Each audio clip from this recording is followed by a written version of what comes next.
വിലക്കപ്പെട്ട പ്രണയം ഭാഗം 5. പേടിക്കണ്ട ആമി, ഞാനാണ്. ശബ്ദം പവൻ്റേതാണെന്ന് ആമിക്ക് എളുപ്പത്തിൽ മനസ്സിലായിരുന്നു. ദാ അവളുടെ മുന്നിലേക്ക് വന്നു നിന്നുകൊണ്ട് അവനൊരു കിറ്റ് അവൾക്ക് നേരെ നീട്ടി. ഇതൊന്നും പതിവില്ലാത്തതായതുകൊണ്ട് തന്നെ ആമി വാങ്ങിക്കാൻ ഒരു വിസമ്മതം കാണിച്ചു. പേടിക്കണ്ട, ഇത് കഴിക്കാൻ കുറച്ച് ഫുഡാണ്. പിന്നെ താൻ ഇവിടെ മുഴുവൻ പണിയായിരുന്നിരിക്കും എന്ന് ഞാൻ ഊഹിച്ചു. അതുകൊണ്ട് കുറച്ച് ഫുഡ് വാങ്ങിത്തരാമെന്ന് കരുതി. സ്നേഹത്തോടെയുള്ള അവൻ്റെ സംസാരത്തിൽ ആമി അവനെ തന്നെ നോക്കി നിന്ന് പോയി. അവൻ അവൾക്ക് നേരെ നീട്ടിയത് വാങ്ങാതിരിക്കാൻ തോന്നിയില്ല അവൾക്ക്. മനസ്സറിഞ്ഞ് കൈ നീട്ടിയത് സ്വീകരിച്ചു. ഞാൻ പറഞ്ഞ കാര്യത്തിന് ഇത്ര വേഗം താൻ ഇങ്ങനെ ഒരു തീരുമാനം എടുക്കുമെന്ന് ഞാൻ കരുതിയില്ല കേട്ടോ. എന്നാലും you have taken A good decision. തിരികെ പോകാനായിട്ട് ബൈക്കിലേക്ക് കയറുന്നതിന് മുൻപ് അവൻ അവളോട് പറഞ്ഞു. അതിന് അവളൊന്ന് പുഞ്ചിരിച്ചു. കയറുന്നില്ലേ? ഇല്ല, വീട്ടിലേക്ക് പോകണം. നാളെ തിരികെ ജോലിക്ക് പോകേണ്ടതാണ്. പുഞ്ചിരിയോടെ തന്നെ അവളോട് യാത്ര പറഞ്ഞ് അവൻ തിരികെ വണ്ടിയിലേക്ക് കയറി. അവൻ മറയുന്നത് വരെ അവൾ അങ്ങനെ നോക്കി നിന്നു. അകത്തേക്ക് കയറി അവൻ കൊണ്ടുവന്ന് തന്ന പൊതി ഒന്ന് തുറന്നു നോക്കി. മസാല ദോശ, തൻ്റെ ഏറ്റവും ഇഷ്ടവിഭവം. വർഷങ്ങളായിരിക്കുന്നു പുറത്തുനിന്നൊക്കെ എന്തെങ്കിലും വാങ്ങി കഴിച്ചിട്ട്. അച്ഛൻ വാങ്ങി തന്നപ്പോഴാണ് അവസാനമായിട്ട് ഇതൊക്കെ കഴിച്ചിട്ടുള്ളതെന്നാണ് അവളുടെ ഓർമ്മ. അവളുടെ ചുണ്ടിൽ ഒരു പുഞ്ചിരി വിരിഞ്ഞു. ഇങ്ങനെയുണ്ടോ മനുഷ്യർ? അവൾ ഉള്ളിൽ സ്വയം ഒന്ന് ചിന്തിച്ചു പോയി. ഭക്ഷണമൊക്കെ കഴിച്ചു കഴിഞ്ഞപ്പോൾ അവനോടൊരു താങ്ക്സ് പറയാൻ താൻ മറന്നുപോയല്ലോ എന്നൊരു ചിന്ത അവളുടെ ഉള്ളിൽ അപ്പോഴും ബാക്കി നിൽക്കുന്നുണ്ടായിരുന്നു. ഉറങ്ങാൻ കിടക്കുമ്പോഴും പവനെക്കുറിച്ച് ചിന്തിക്കുമ്പോൾ അവൾക്ക് അവൻ്റെ സ്വഭാവം എങ്ങനെയാണെന്ന് ഇപ്പോഴും യാതൊരു എത്തും പിടിയും കിട്ടുന്നില്ലായിരുന്നു. അവൻ നല്ലതാണോ ചീത്തയാണോ ഒന്നും അറിയാൻ പറ്റുന്നില്ല. ആകെ ഒരു വല്ലാത്ത ക്യാരക്ടറാണവൻ. ശരിക്കൊരു മജീഷ്യൻ പോലെയൊക്കെ തന്നെ. ഈ ജീവിതത്തിൽ താൻ ഇതുവരെ കണ്ടിട്ടുള്ളവരെ പോലെ കപടമുഖവും മോശം സ്വഭാവവും ഉള്ള ഒരുത്തനല്ല അവനെന്ന് അവളുടെ മനസ്സ് പറയുന്നുണ്ടായിരുന്നു. ശരിക്കും ഋഷിയേട്ടനെ പോലെ. അവളുടെ മനസ്സ് ഒന്ന് ചിന്തിച്ചു പോയിരുന്നു ആ സമയം. പഴയ കാര്യങ്ങളിലൂടെയെല്ലാം അവളുടെ മനസ്സൊന്ന് വഴിതെറ്റിയതുപോലെ സഞ്ചരിച്ചു. അതിൽ തനിക്ക് പ്രിയപ്പെട്ട ഒരുപാട് മുഖങ്ങൾ. അത് കണ്ടതും അവൾ കണ്ണുകൾ ഇറുക്കിയടച്ച് അങ്ങനെ കിടന്നു. അങ്ങനെ ഇന്നു മുതൽ ആമി ജോലിക്ക് പോയി തുടങ്ങുവാണ്. ജോലിക്കാരൊന്നും ഇല്ലാത്തത് കൊണ്ട് തന്നെ തലേ ദിവസം തന്നെ അവൾ വീടും മുറ്റവും മുഴുവൻ അടിച്ചു വാരി വൃത്തിയാക്കിയിട്ടു. ജോലിക്ക് കയറി തുടങ്ങിയാൽ പിന്നെ എപ്പോഴാണ് തിരികെ വരിക എന്ന് പറയാനാവില്ല. അതുവരെ എന്തായാലും വൃത്തിയായി തന്നെ കിടക്കട്ടെ എന്ന് കരുതിയിട്ടാണ് അടിച്ചു തൂത്തെല്ലാം ഇട്ട് പോയത്. രാവിലെ ഏജൻസിയിൽ ചെന്നതിന് ശേഷം അവർ വഴിയാണ് ജോലിക്ക് നിൽക്കുന്ന വീട്ടിലേക്ക് പോകുന്നത്. അത്യാവശ്യം വേണ്ടുന്ന ഡ്രസ്സുകളും മറ്റാവശ്യ സാധനങ്ങളും ഒക്കെ തലേ ദിവസം തന്നെ പാക്ക് ചെയ്ത് വെച്ചിരുന്ന ബാഗുമായി ആമി ഇറങ്ങി.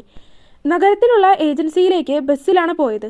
അവിടെ എത്തി അരമണിക്കൂർ കഴിഞ്ഞപ്പോൾ ഒരു കാർ വന്നു. ഏജൻസിയിലെ ഒരു സ്റ്റാഫും പോകുവാനായി കൂടെ ഉണ്ടായിരുന്നു.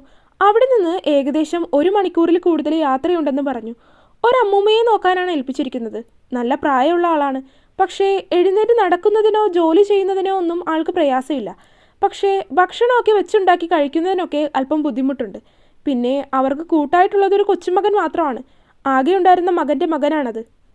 സ്വന്തം മകൻ കുറച്ച് വർഷങ്ങൾക്ക് മുൻപ് മരിച്ചു പോയതാണ്. അയാളുടെ ഭാര്യ പ്രസവത്തോടനുബന്ധിച്ച് മരിച്ചു പോയതും. ഇങ്ങനെയൊക്കെയാണ് ഏജൻസിയിൽ നിന്ന് പറഞ്ഞുള്ള തൻ്റെ അറിവ്. ബാക്കിയൊക്കെ ഇനി ചെന്നറിഞ്ഞ് കണ്ടറിയണം. ചുരുക്കി പറഞ്ഞാൽ ആ വീട്ടിൽ ആകെയുള്ളത് ഒരു പ്രായമായ അമ്മൂമ്മയും അവരുടെ കൊച്ചുമകനും മാത്രമാണ്. കൊച്ചുമകനാണെങ്കിൽ അല്പം ബിസിനസ്സൊക്കെയുള്ള കൂട്ടത്തിലായതുകൊണ്ട് തന്നെ ഒട്ടുമിക്ക സമയത്തും വീട്ടിലുണ്ടാകാറില്ല. അതുകൊണ്ട് കൂടിയാണ് ഒരു ഹോം നേഴ്സിനെ നിർത്തുന്ന കാര്യം ആലോചിച്ചു തുടങ്ങിയത്. ഇനിയിപ്പോൾ എന്തൊക്കെ പറഞ്ഞാലും ആ വീട്ടിൽ മുത്തശ്ശി മാത്രമല്ലേ ഉണ്ടാവുള്ളൂ എന്ന ചിന്തയിലാണ് ആമി. സമാധാനമായിട്ട് ആ അമ്മൂമ്മയെയും നോക്കി സ്വസ്ഥമായിട്ട് കഴിയാമല്ലോ. ആരുടെയും മുറുമുറുപ്പുകളും കുത്തുവാക്കുകളും ഒന്നും കേൾക്കണ്ടല്ലോ. അത്യാവശ്യം വലിപ്പമുള്ളൊരു വീട്ടിലേക്ക് കാറ് കയറിയപ്പോൾ തന്നെ ആമി ദീർഘമായൊന്ന് നിശ്വസിച്ചു. എത്ര നാളാണെന്നറിയില്ല, പക്ഷേ ഇനി താൻ ഇവിടെയാണ്, അവളുടെ മനസ്സ് സ്വയം പറഞ്ഞു. ഏജൻസിയിലുള്ള സ്റ്റാഫിനൊപ്പം തന്നെയാണ് വീടിനകത്തേക്ക് കയറിയത്. വാതിൽ വന്ന് തുറന്നത് തന്നെ അവിടെ നിൽക്കുന്ന സെർവൻ്റാണ്. അവർ ഭക്ഷണം പാചകം ചെയ്യാനൊക്കെ നിൽക്കുന്നതാണ് എന്ന് പറഞ്ഞു. അകത്തേക്ക് വന്നപ്പോൾ ഹാളിലെ സോഫയിൽ തന്നെ താൻ ചിന്തിച്ചിരുന്ന മുത്തശ്ശിയുടെ രൂപങ്ങളിൽ നിന്നും ഭാവങ്ങളിൽ നിന്നും വ്യത്യസ്തമായി തലയെടുപ്പോടെ നിൽക്കുന്ന ഒരു സ്ത്രീ രൂപം. 6 അടി പൊക്കവും ഏകദേശം അതിനൊത്ത വണ്ണവും ഒക്കെയുണ്ട്. ഒരു മാക്സിയാണ് വേഷം.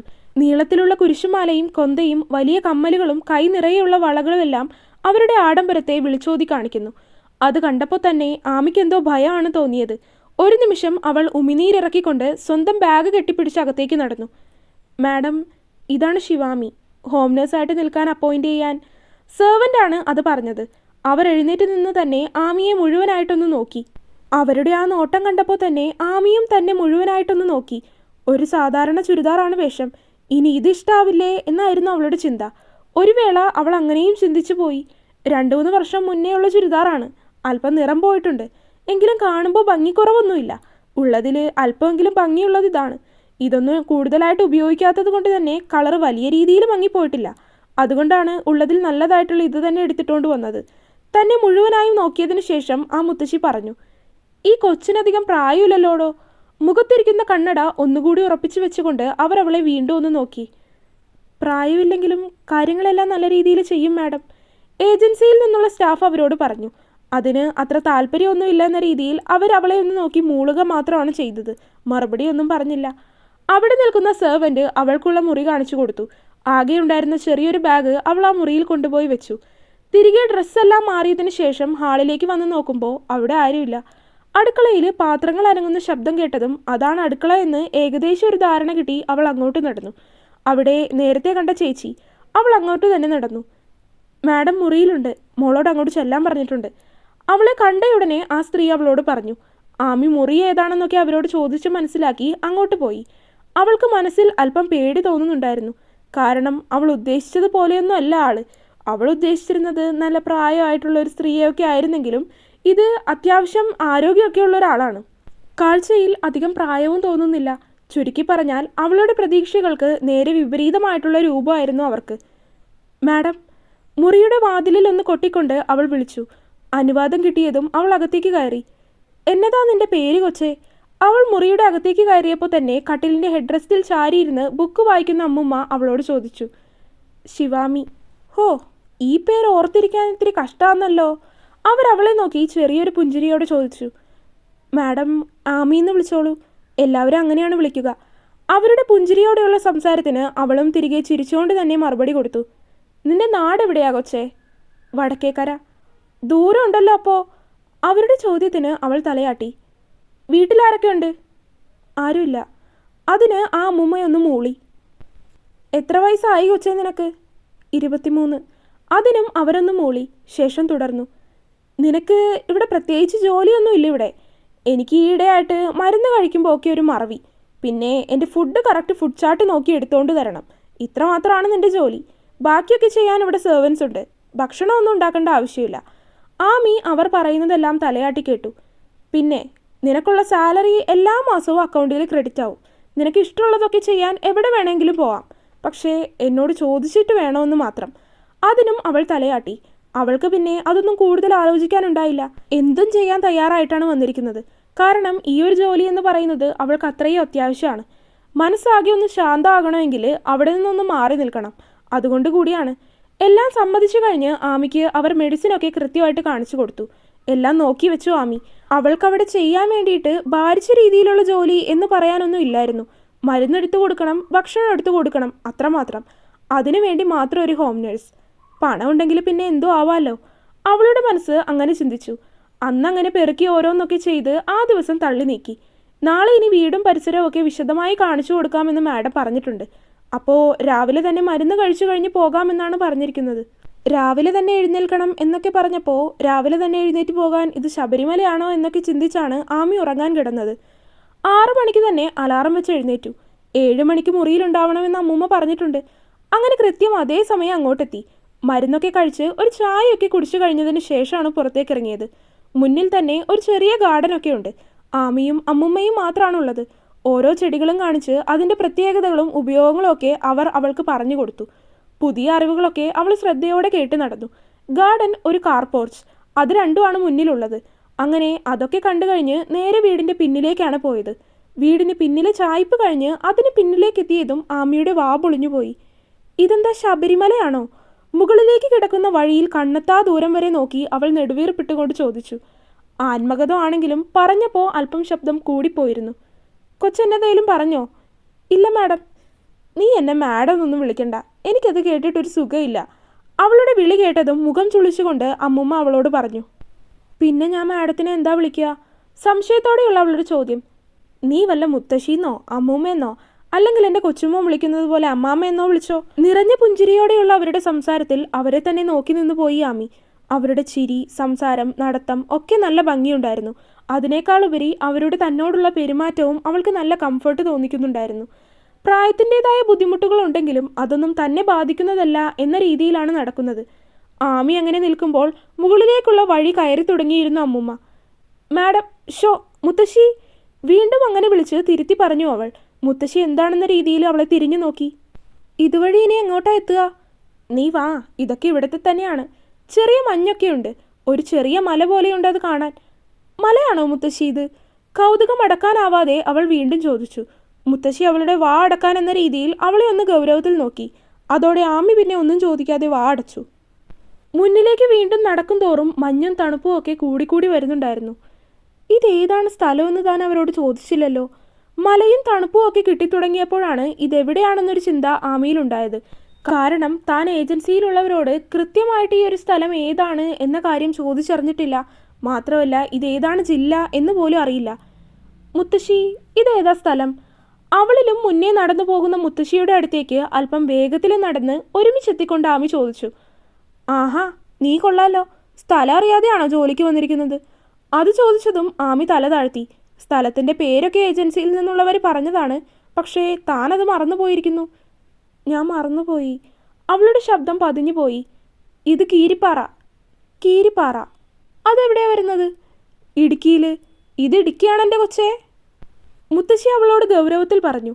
അവളുടെ കണ്ണ് മെഴിഞ്ഞുപോയി. ഇടുക്കിയിലോ എന്ന രീതിയിൽ. വീണ്ടും നടക്കുന്നത് തുടർന്നു. അങ്ങോട്ട് പോകുമ്പോൾ നിറയെ ഏലക്കായ, കുരുമുളക്, അങ്ങനെയുള്ള ഓരോ സാധനങ്ങൾ പല മരങ്ങളിലായി പടർത്തി കൃഷി ചെയ്യുന്നുണ്ട്. അതെല്ലാം അവരുടെ സ്വന്തം സ്ഥലമാണെന്നും പറഞ്ഞു. ആമിക്ക് അതെല്ലാം പുതിയ കാഴ്ചകളായതുകൊണ്ട് തന്നെ എല്ലാം കൗതുകത്തോടെ നോക്കിക്കണ്ടു. എല്ലാം നടന്നു കണ്ട് വിശദമായി നോക്കി മനസ്സിലാക്കിയൊക്കെ വന്നപ്പോഴേക്കും സമയം ഏകദേശം ഉച്ചയായിരുന്നു.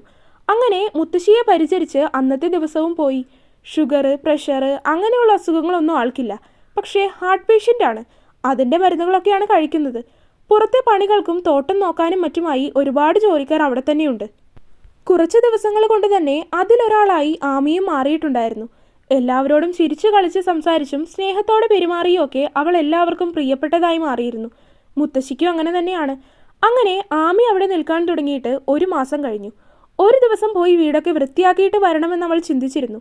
ഇവിടെ വന്നതിന് ശേഷം അങ്ങോട്ട് പോകണമെന്ന് ഒരു നിമിഷം പോലും തോന്നിയിട്ടില്ല. അല്ലെങ്കിലും വെറുതെ അവിടെ പോയിട്ട് ഒറ്റയ്ക്കിരുന്നിട്ട് എന്ത് കാര്യം കിട്ടാനാണ്? അതുകൊണ്ട് അങ്ങോട്ട് പോകുന്നത് ആമയ്ക്ക് വലിയ താല്പര്യമുള്ള കാര്യമല്ലാത്തത് കൊണ്ട് തന്നെ അതിനെക്കുറിച്ച് അവൾ ചിന്തിക്കാനും നിന്നിരുന്നില്ല.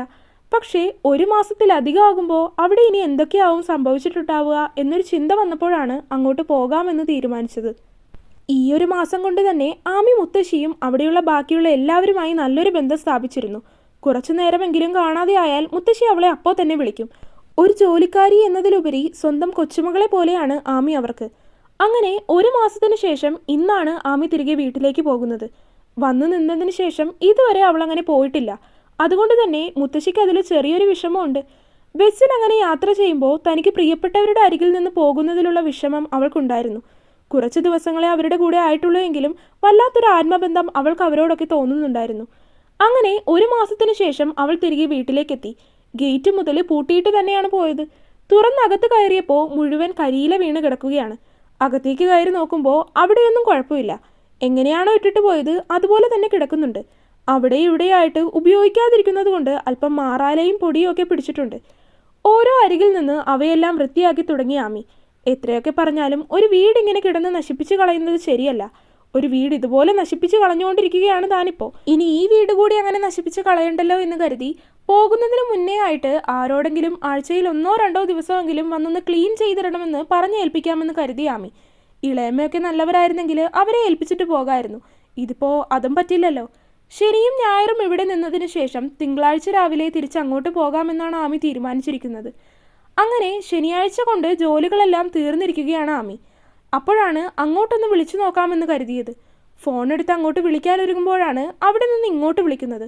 അവളുടെ കണ്ണ് വിടർന്നു പോയി. കാരണം കൃത്യമായിട്ട് താൻ വിളിക്കാൻ ഒരുങ്ങിയ അതേ സമയത്ത് തന്നെ അവിടെ നിന്ന് ഇങ്ങോട്ട് വിളിച്ചിരിക്കുന്നു. ഫോൺ എടുത്തപ്പോൾ തന്നെ മുത്തശ്ശിയുടെ ഹലോയാണ് കേട്ടത്. സുഖാണോ മുത്തശ്ശി? സുഖത്തിന് കുറവൊന്നുമില്ല. ഞാനിവിടെ ഒന്ന് വീണു കുഞ്ഞേ. മുത്തശ്ശിയുടെ ശബ്ദത്തിൽ തന്നെ ആകെ ഒരു വല്ലായ്മ അവൾക്ക് ആദ്യമേ തോന്നി തുടങ്ങിയിരുന്നു. വീണു എന്നുകൂടി കേട്ടതും അവൾക്ക് ആകെ ബുദ്ധിമുട്ട് പോലെയാണ് തോന്നിയത്. വീണുന്നോ? എവിടെ? എപ്പോ?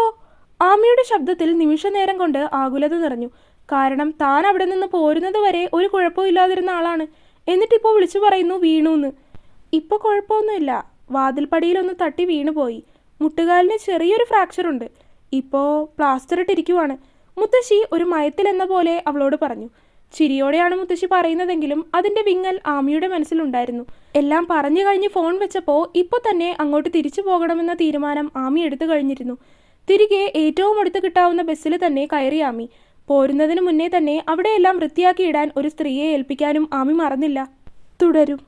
അപ്പോൾ വീഡിയോ കണ്ടവരെല്ലാവരും വീഡിയോ ലൈക്ക് ചെയ്യുക. നിങ്ങളുടെ അഭിപ്രായങ്ങൾ എന്തായാലും അത് കമൻറ്റായിട്ട് അറിയിക്കുക. ചാനൽ സബ്സ്ക്രൈബ് ചെയ്യാത്തവരുണ്ടെങ്കിൽ സബ്സ്ക്രൈബ് ചെയ്യുക. അടുത്ത പാർട്ടായിട്ട് നാളെ വരാം കേട്ടോ. ബൈ.